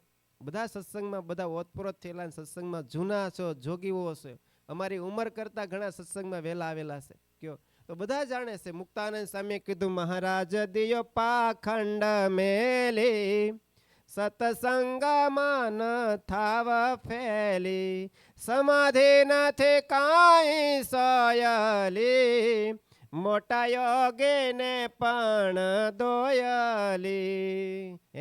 આ સમાધિ હું જેમ તેમ થાય? યમ નિયમ આસન પ્રત્યાહાર પ્રાણા ધ્યાન ધારણા સમાધિ અષ્ટાંગ યોગ સિદ્ધ કરે ત્યારે સમાધિ થાય. અને આ તમે સપટે વગાડો સમાધિ, આ વાત અમને મનાતી નથી. કથા બહુ પ્રસિદ્ધ છે. તો વાત એવી છે કે મુક્તાનંદ સ્વામીને પૂછો કે આ સ્વામિનારાયણ કોણ છે, એ કે છે કયો. એ પ્રેમાનંદ સ્વામીને પૂછો, હમ તો એક સહજાનંદ, સહજાનંદ ગાવે, હમારે મન સ્વામિનારાયણ દૂસરો ન ભાવે, હમ તો એક સહજાનંદ, સહજાનંદ ગાવે. એને પૂછો, એને જાણ્યા છે, એને માણ્યા છે, એને અનુભવ્યા છે. નિષ્કળાનંદ સ્વામીને પૂછો, એ બતાવશે ભગવાન સ્વામિનારાયણ કોણ છે. 18 દાડા જેની હામાં આંખનું મટકું મારા વિના બેઠા છે. મહારાજ જ્યારે શેખપટ પધાર્યા, મહારાજને કે મહારાજ રોકો. મહારાજ કે રોકાય ખરા, પણ મારી હામાં કથામાં બેહો તો. મહારાજને કે મહારાજ તમે જ્યાં સુધી કથા કરો ત્યાં સુધી કથામાં બેહું. મહારાજ કે લાલજી જોજો ભેડવાઈ જાઓ મારે. અને એમાં અમને કોઈ એમ કે સ્વામી કથા કરતા રહો ત્યાં સુધી અમે બેઠા રહી તો કહેશો કોઈ? તમે કયો અટવાઈ જાઓ કે ન અટવાઈ જાઓ? અમારે સાધુ હું બધા આક્યા કરી કથા. તમે તો આગળ હંકેલો કરો, સ્વામી કથા કરે કરો, અમે તો હાલ્યા, અમારે હવારમાં જવું જોબે, અમારે આમ છે તે પડો ને. હા, તમારા તો પાછું આવે ને એટલે નો ટકો એમ. મહારાજ લાલજીને કે લાલજી અરે મહારાજને કે ચિંતા ન કરો, હું આ મૂક્યો બા હાલો થોડો જે કે હતું ઈ બેહી ગયા. જો આવું છે બધું, ક્યાંય ટાઈમ થઈ ગયો એમ સમજ્યા. કાંઈ ના કાંઈ થોડું કે બાર દ્રષ્ટાંત લેવા અહીંયા સાબિત થાય અહીંયા. 2 મિનિટ હો. વાત એવી છે કે નિષ્કોળ સ્વામીને કહેતા લાલજી સુતાને ભગવાન સ્વામિનારાયણ કહેશે કે લાલજી અઘરું પડશે હો મહારાજને કે મહારાજ તમ તાર કથા શરૂ કરો. અને ભક્તો કથા શરૂ કરી, તમને ખ્યાલ છે 2 દિવસ 4 દિવસ 8 દિવસ 10 18 દિવસ સુધી ભગવાન સ્વામી એક હાહે કથા કરે. લાલજી આમાં એક ધ્યાનથી બેઠા છો બેઠા કયો ભગવાનને પરસો વળજો મળો. આ તો ગજબનો છે. પાણી પીવાય ઊભો થતો નથી, આંખનું મટકો મારતો નથી. અને પછી ભગવાને નિદ્રાને યાદ કરી, બીજું કાંઈ તો કાંઈ નહીં પણ એકવાર ઝોકું તો લાવી દે. અમે બંધાણા છે, જો ઝોકું આવશે તો બંધ કરી દે કથા. અને 18 દિવસે લાલજીને મહારાજે પ્રેરીને ઝોકું ખવડાવ્યું.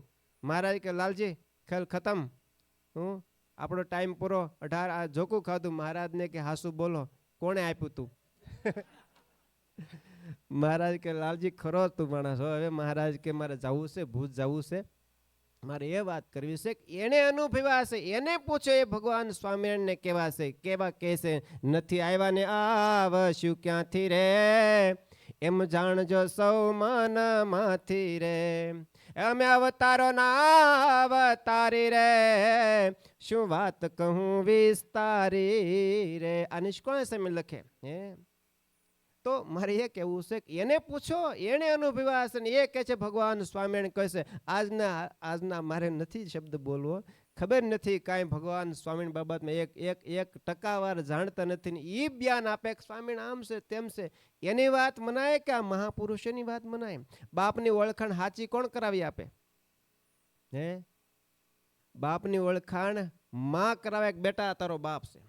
કદાચ બાપ એમ કે હું એનો આ છોકરાનો બાપ છું, કદાચ ખોટો પડે, પણ એની માં એમ કે બેટા આ જ તારો બાપ છે, ત્યારે બાળકે સ્વીકારવો જ પડે ખરેખર એ જ મારો બાપ હોઈ શકે. એમ ભક્તો આ ભગવાન સ્વામિનારાયણ ઓળખાણ સાધુ કરાવે ને એ જ સાચી હોય અને એ જ હોય. કયો તો આ બધા ભાગ્યશાળી છો. તમારે તો કાયમી આવ્યા અપવિત્ર સંતોનો યોગ છે. આ બધાને હું તો ભલામણમાં એટલી જ ભલામણ કરું કે આવા સાધુના જોગમાં રહેજો. પોતાના મનની માનીનતાના જે કાંઈ વમળો હોય ને, આપણે કીધું ને કોઈ કાંકરો નાખે એટલે પાણીમાં વમળ આવે, એમ કોઈ 2 શબ્દ તમને કાને કહી જાય એટલે તમને વમળ કેમ હશે, એમ આમ હશે તેમ હશે, એ બધું પડ્યું મૂકી આવા સાધુના જોગમાં રહેજો. અને આવા સાધુનો યોગમાં રહેશો તો ભગવાન સ્વામિનારાયણનો રાજીપો જરૂર રહેશે. આવો સુંદર ભગવાને મનુષ્ય દેહ આપ્યો છે અને ખૂબ ભજન ભક્તિ કરીને પરમાત્માને પામવાનો આવો યોગ પણ આપ્યો છે. અને મહારાજ કહે કે જેના ઉપર મારા 4 હાથ એને આવા સાધુનો યોગ થશે. ભગવાનના જેની ઉપર હાથ છે એને સાધુનો યોગ. અને સાધુના યોગમાં આવ્યા પછી પણ પોતાના મનના વમળ મૂકે એની પર મહારાજના 8 હાથો અને એ પ્રમાણે પાછો કરે એની પર ભગવાનના 1000 હાથ. સમજો કયો આવો સુંદર ભક્તો યોગ છે. અને આ તો બધો જામેલો સમાજ છે. જૂનવાડી બધા માથે કાળા વાળમાંથી ધોળા. મેં ભરતભાઈ જોઈ, મેં કે ભરતભાઈ મુશ્યુન બધું વાળ કેમ ધોળા થઈ જાય? કે સમય કે હવે કઈ ઓછા છે કે? એટલે બધાની ઉંમર ધીરે ધીરે જતી રહી છે, ચલી જા રહી હે ઉંમર ધીરે ધીરે.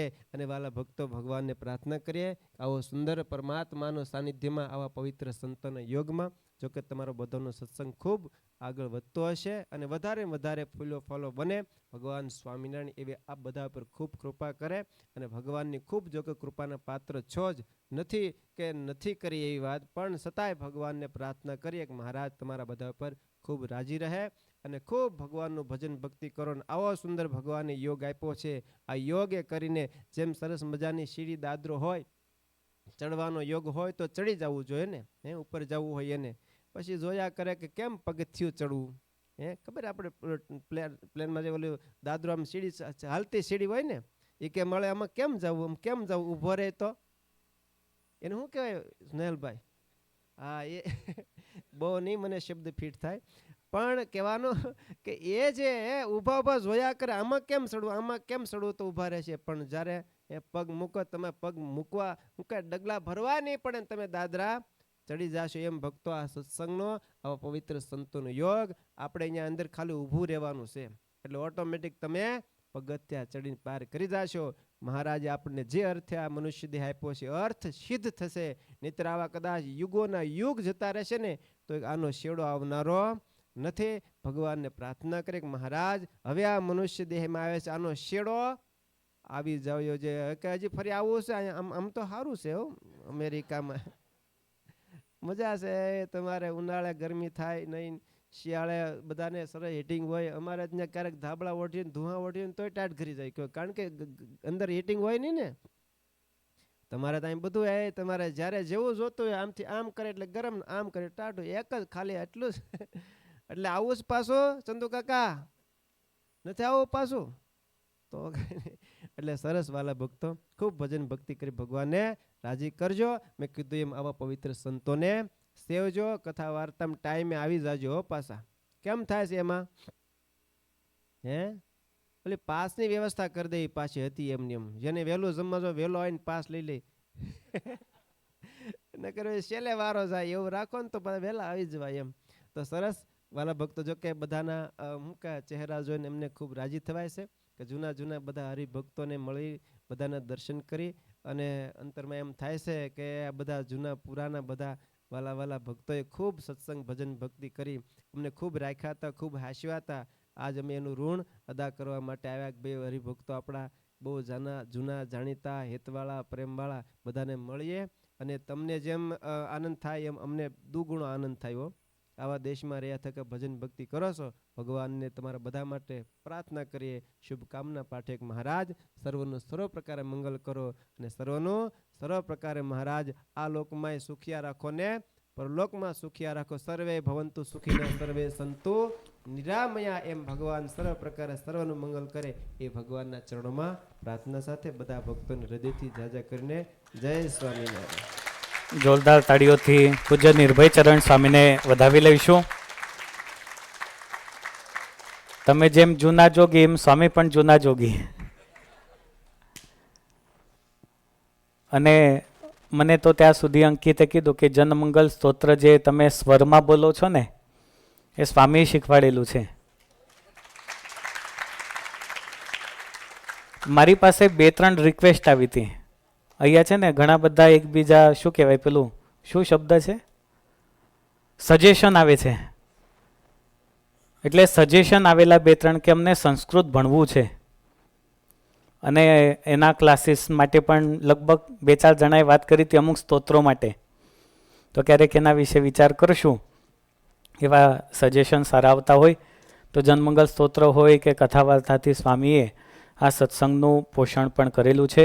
ફરી વખત પૂજ્ય સ્વામીને એકવાર જોરદાર તાળીઓથી વધાવી લઈશું.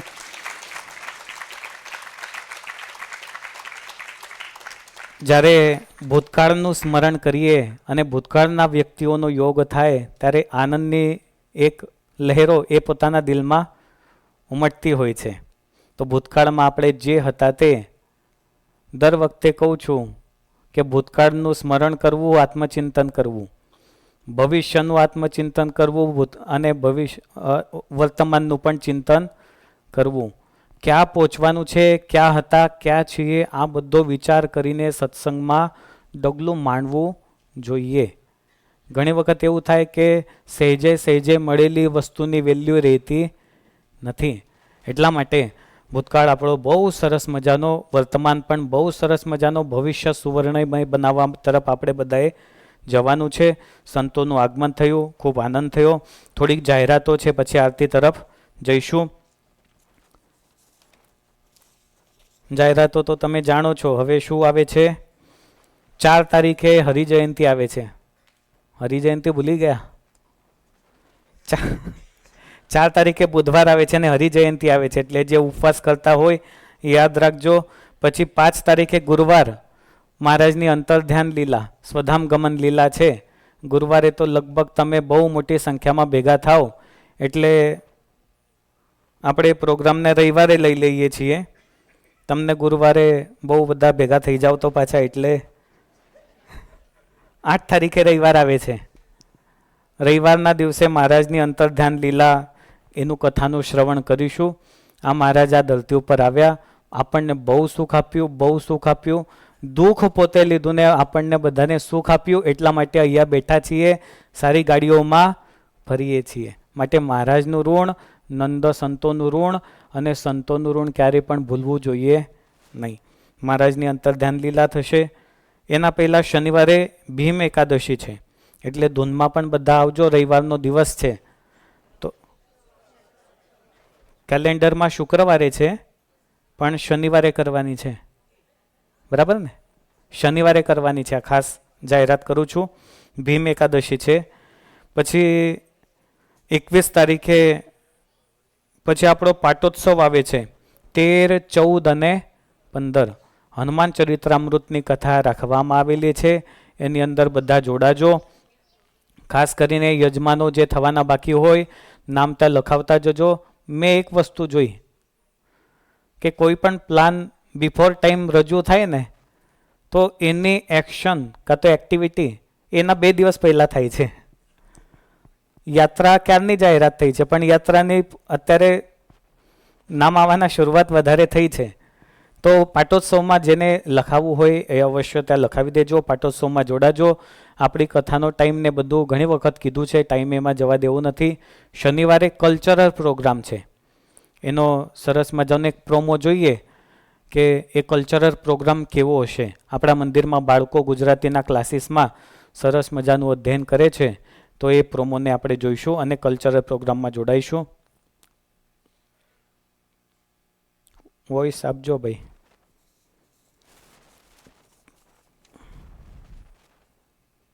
જોતા રહો, વાંધો નહીં એમને.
જોરદાર તાળીઓથી આ પ્રોગ્રામને પણ આપણે માણવાનો છે. એટલે તમે છોકરાઓ કેમ ના દેખાય આમાં કોઈ? વિજયભાઈ, અચ્છા ભગવાન, આવું ના ચાલે. આ ભક્તો બહુ સમજવાની જરૂર છે. બહુ નાની નાની વાતોને નેગ્લેક્ટ કરવાની છે. અને આપણે જે કારણથી જન્મ ધારણ કર્યો છે, જે કારણથી મંદિરમાં જોડાઈએ છીએ, એ કદાપી ભૂલવું જોઈએ નહીં. અભિમાન દૂર અને સત્સંગ પહેલાં. તો સરસ મજાનો કલ્ચરલ પ્રોગ્રામ એમાં જોડાઈશું. ખાસ કરીને શુક્રવારે કથાનો પ્રારંભ થાય તો વાત કરી છે કે હનુમાન જયંતીમાં, અરે શું કહેવાય, હનુમાનજીનો જન્મોત્સવ ઉજવવાનો છે. અને ત્યારે અમારી બધી ટીમ આવશે આ બાજુની. આ બધાને હનુમાનજી કરવાના છે, બરાબર? એટલે એમાં પણ બધા જોડાજો. રવિવારના દિવસે પાટોત્સવ સરસ મજાનો હશે. અન્નકૂટ છે, ડેકોરેશન કરવાનું છે. અન્નકૂટની થીમ પણ રેડી થઈ છે. એટલે ખૂબ આનંદથી આપણે આ પાટોત્સવની થીમ જે નક્કી થયેલી છે એમાં જોડાઈશું. તન, મન અને ધનથી આપણા મહારાજનો પાટોત્સવ છે. ત્યાર પછી આપણા મંદિરના બહેનો એ અહીંયા બાજુમાં કિવલેન્ડમાં મૂર્તિ પ્રતિષ્ઠા છે, ત્યાં સેવા કરવા જશે. અને ત્યાર પછી તરત જ વડતાલ ધામ રાલે